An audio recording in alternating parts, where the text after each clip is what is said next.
Hello dear students, मैं ज्योति शर्मा स्वागत करती हूँ आप सबका हमारे यूट्यूब चैनल टीचर्स अड्डा एमपी पर। बेटा आज आपकी मैथ की क्लास होने वाली है 3.4। पहले मैं 3.4 में आपको कुछ कंसेप्ट समझा देती हूँ, क्योंकि बिना कंसेप्ट के आप ये क्वेश्चन जो है इसमें उन्हें नहीं कर सकते हैं। ठीक है, उससे पहले बेटा जो बच्चे हमारे चैनल पर नए हैं तो हमारे चैनल को जल्दी से सब्सक्राइब कर लीजिए, जिससे कि आने वाली वीडियोज़ का नोटिफिकेशन आप तक पहुँच जाए।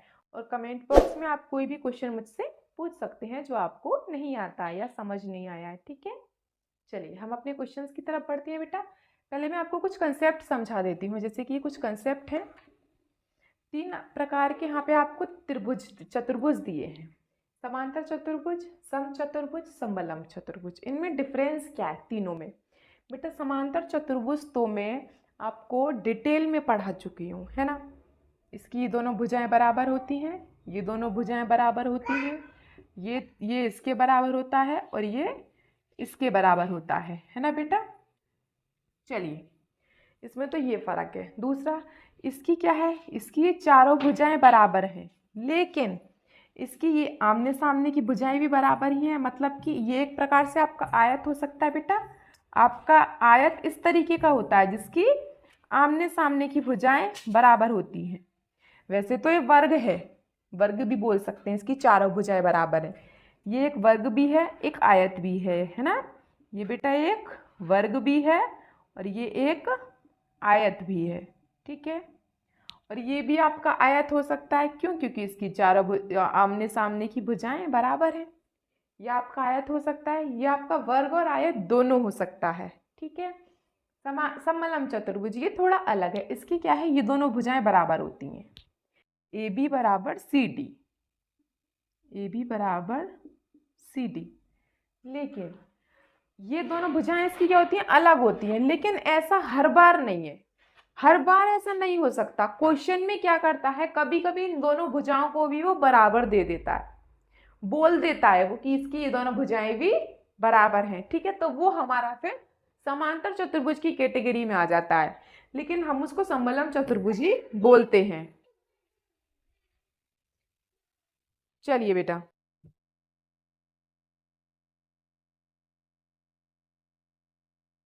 चलिए बेटा आगे समझ में, ये तीनों में क्या फर्क है। इसकी आमने सामने की भुजाएं बराबर, इसकी चारों भुजाएं बराबर, इसकी ये वाली भुजाएं बराबर। ठीक है, और ये भी भुजाएं बराबर हो सकती हैं।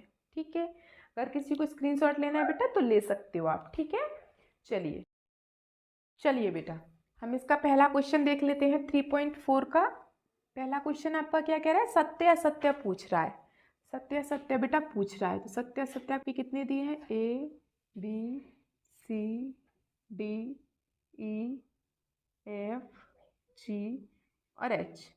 तो पढ़िए बेटा पहला क्वेश्चन आपका क्या कह रहा है। देखिए पहला क्या कह रहा है, पहला कह रहा है आपका सभी आयत वर्ग होते हैं, सभी आयत वर्ग होते हैं। गलत।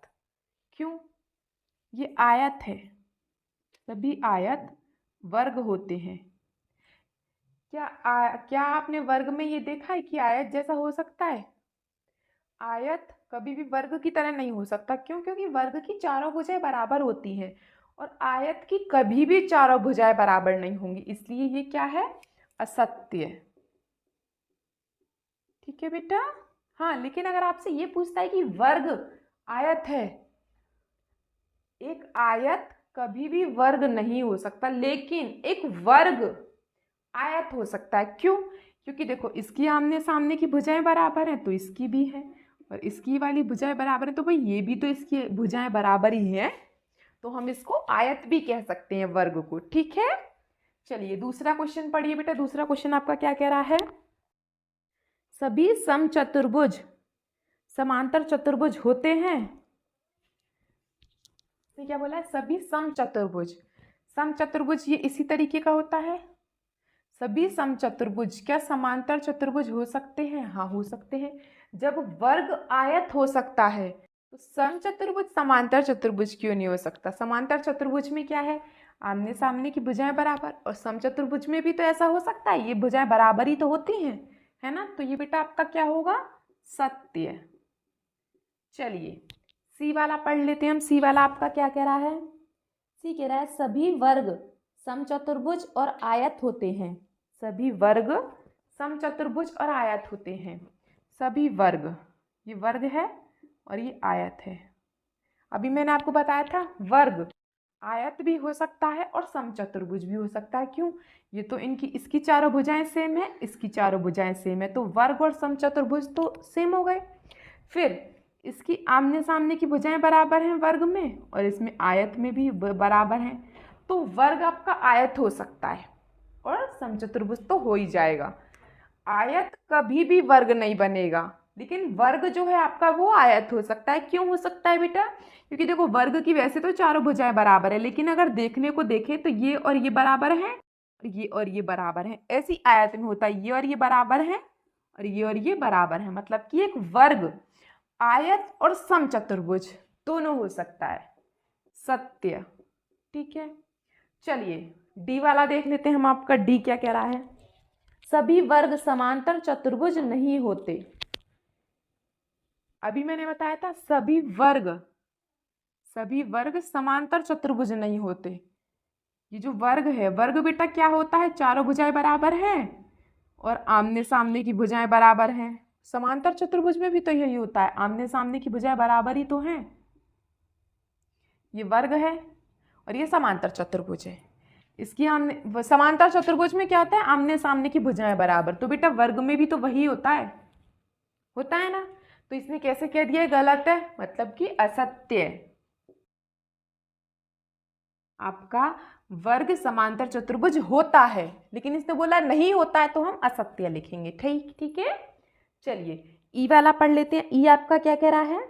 सभी पतंगे समचतुर्भुज होती हैं। सभी पतंगे समचतुर्भुज होती हैं। गलत है। क्यों? अभी बताओ, पतंग तो ऐसी होती है, मतलब कि ये दोनों बराबर और ये दोनों बराबर, तो क्या समचतुर्भुज है कहीं से? ये समचतुर्भुज नहीं है। पतंग समचतुर्भुज नहीं है, लेकिन समचतुर्भुज पतंग हो सकता है। क्यों हो सकता है बेटा? जैसे कि वर्ग आयत हो सकता है, लेकिन आयत वर्ग नहीं हो सकता। ये एक प्रकार का आयत है जिसकी ये दोनों भुजाएं बराबर हैं, ये दोनों भुजाएं बराबर हैं। ऐसे ही समचतुर्भुज में बेटा ये दोनों भुजाएं बराबर हैं और ये भी सामने वाली भी बराबर ही होती हैं, तो आप पतंग समचतुर्भुज नहीं होगी। हाँ, लेकिन अगर समचतुर्भुज बोला जाए तो समचतुर्भुज आपका पतंग के जैसा हो सकता है। ठीक है, तो ये आपका क्या आएगा? असत्य। क्यों? क्योंकि इसने क्या पूछा है कि पतंगे समचतुर्भुज की तरह होती हैं। नहीं, पतंगे समचतुर्भुज की तरह नहीं होती, समचतुर्भुज पतंगों की तरह होता है, हो सकता है। ठीक है, चलिए एफ वाला क्वेश्चन पढ़ लेते हैं। सभी समचतुर्भुज पतंग होते हैं। देखो आगे अगला क्वेश्चन भाई, सभी समचतुर्भुज पतंग हो सकते हैं। ठीक है, सत्य। चलिए जी और एच कर लेते हैं। जी वाला क्वेश्चन आपका क्या कह रहा है?